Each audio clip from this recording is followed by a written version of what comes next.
Tidak ada yang mustahil ketika Allah berkehendak. Allah bebas berkehendak, Maha Kuasa atas penciptaan segala sesuatu. Maka mintalah kepada Allah sesuatu yang tidak mungkin bisa terjadi dengan kuasa Allah. Istri yang mandul bisa mempunyai anak, itu istri Nabi Zakaria. Bahkan ada tanpa ayah dan ibu, itulah Nabi Adam.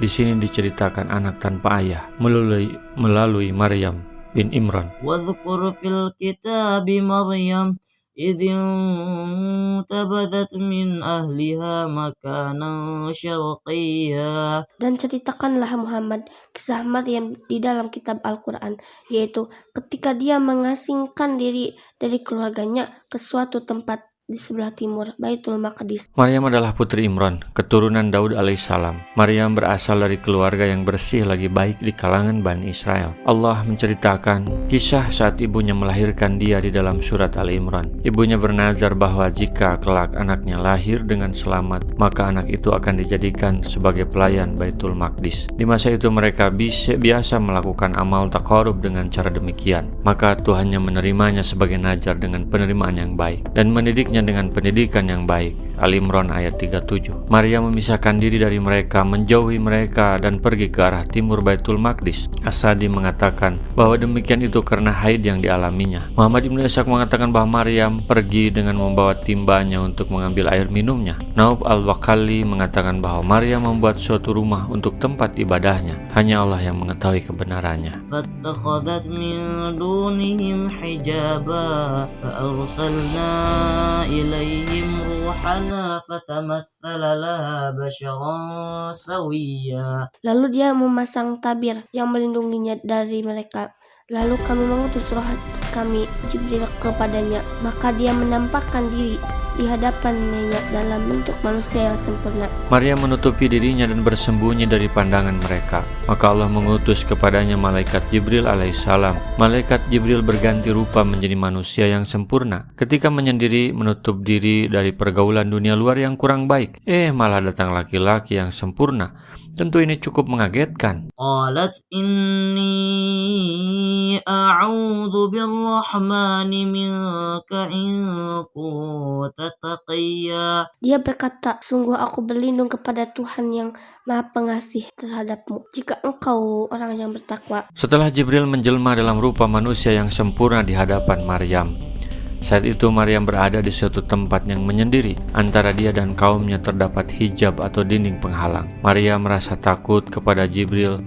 Ia menduga bahwa Jibril hendak berbuat tidak senonoh terhadap dirinya. Maka Maryam berkata, sesungguhnya aku berlindung darimu kepada Tuhan yang Maha Pemurah jika kamu seorang yang bertakwa. Seperti disebutkan dalam ayat sebelum. Maryam mengatakan, jika kamu seorang yang bertakwa, dengan maksud mengingatkan akan Allah. Hal inilah yang dianjurkan oleh syariat Islam dalam membela diri, yaitu dengan memakai sarana yang paling mudah terlebih dahulu, kemudian baru dengan cara lainnya secara bertahap. Langkah pertama yang dilakukan oleh Maryam ialah memperingatkan orang itu akan siksa Allah jika ia bermaksud jahat. Karena seorang takwa akan punya self-control atau pengendalian diri sehingga takut kepada Allah.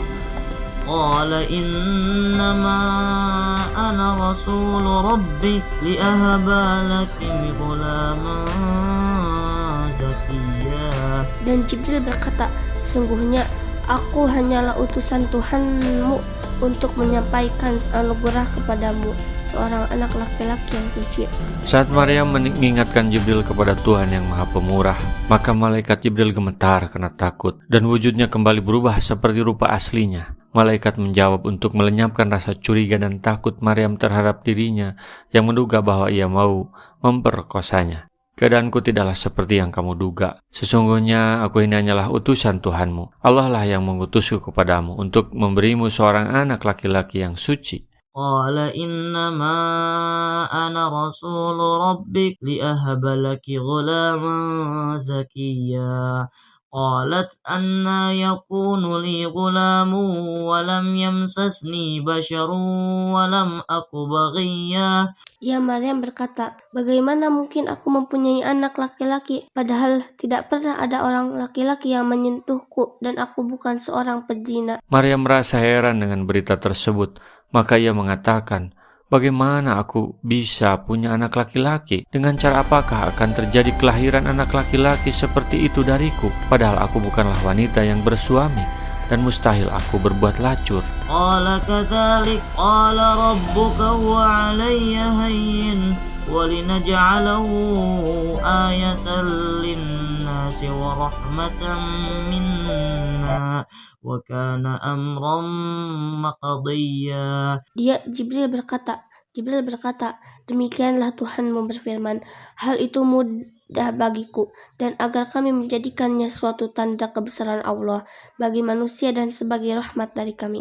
Dan hal itu adalah suatu urusan yang sudah diputuskan. Maka malaikat itu berkata kepadanya dalam menjawab pertanyaannya, bahwa sesungguhnya Allah telah berfirman, sesungguhnya Dia akan menciptakan darimu seorang anak laki-laki, sekalipun kamu tidak punya suami dan kamu tidak pernah melakukan perbuatan lacur, karena sesungguhnya Dia maha kuasa terhadap semua apa yang dikehendakinya. Kehadiran seorang anak tanpa ayah ini dijadikan sebagai petunjuk dan tanda bagi manusia tentang kekuasaan pencipta mereka yang meragamkan proses penciptaan makhluknya. Dia menciptakan bapa mereka yaitu Nabi Adam tanpa melalui ayah dan ibu, dan Dia menciptakan istrinya Hawa melalui laki-laki tanpa wanita, dan Dia menciptakan keturunannya melalui laki-laki dan wanita kecuali Isa, karena sungguhnya Dia menciptakan Isa melalui wanita saja tanpa laki-laki. Dengan demikian lengkaplah keempat proses penciptaan ini yang menunjukkan kesempurnaan kekuasaannya dan kebesaran pengaruhnya. Tidak ada Tuhan dan tidak ada Rob selain Dia. Kami jadikan anak itu sebagai rahmat dari kami,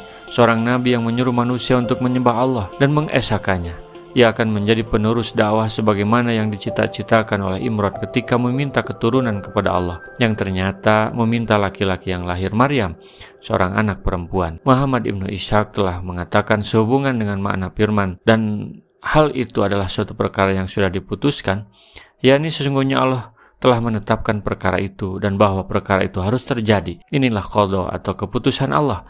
Ketika sudah diputuskan, siapa yang dapat menolaknya? Tidak ada. Rasulullah SAW bersabda, baligu anni walau ayatan, sampaikan dariku meskipun satu ayat. Mari kita sebarkan jalan kebahagiaan dengan like, share, dan subscribe channel ini.